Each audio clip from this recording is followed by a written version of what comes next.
ഏതായാലും തെരഞ്ഞെടുപ്പിന്റെ ഫലം വരാൻ ഇനി ദിവസങ്ങൾ മാത്രം ബാക്കിയിരിക്കെ ഒരു നിർണായക യോഗം ജൂൺ 1 ദില്ലിയിൽ നടക്കുകയാണ്. ആ നിർണായക യോഗത്തിന്റെ വാർത്തകളാണ് മലയാള മാധ്യമങ്ങളിൽ എമ്പാടും നിറഞ്ഞു നിൽക്കുന്നത്. അതായത് കോൺഗ്രസ് നേതൃത്വം നൽകുന്ന INDA മുന്നണിയുടെ യോഗമാണ്.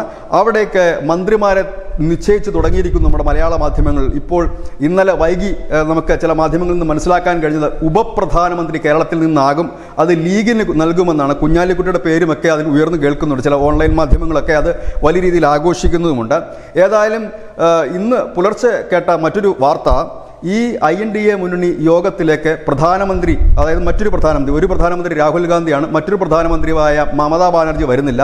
അവർ പറഞ്ഞത് ബംഗാളിൽ ഇപ്പോൾ ചുഴലിക്കാറ്റാണ്, അതുകൊണ്ട് ഇപ്പോൾ വരാൻ കഴിയില്ല എന്ന് ബംഗാൾ പ്രധാനമന്ത്രി അറിയിച്ചു കഴിഞ്ഞിട്ടുണ്ട്. ഏതായാലും മാധ്യമങ്ങൾ മന്ത്രിമാരെ നിശ്ചയിച്ച് തുടങ്ങിയിരിക്കുന്നു. INDA മുന്നണി അധികാരത്തിൽ വന്നാൽ ആരൊക്കെ മന്ത്രിമാരാകും എന്നുള്ളത്.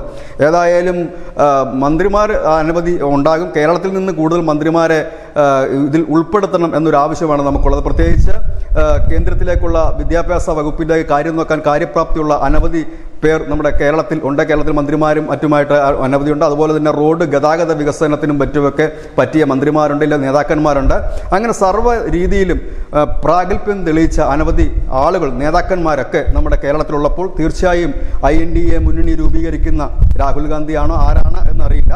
ഏതായാലും പ്രധാനമന്ത്രിയോട് അഭ്യർത്ഥിക്കാനുള്ളത് കൂടുതൽ മന്ത്രിമാരെ കേരളത്തിന് നൽകണം എന്ന് തന്നെയാണ്. ഏതായാലും ഈ വാർത്തകളൊന്നും ദേശീയ മാധ്യമങ്ങളിൽ മഷിയിട്ട് നോക്കിയാൽ കാണില്ല. ഏതായാലും വലിയ കോലാഹലം തന്നെയാണ്.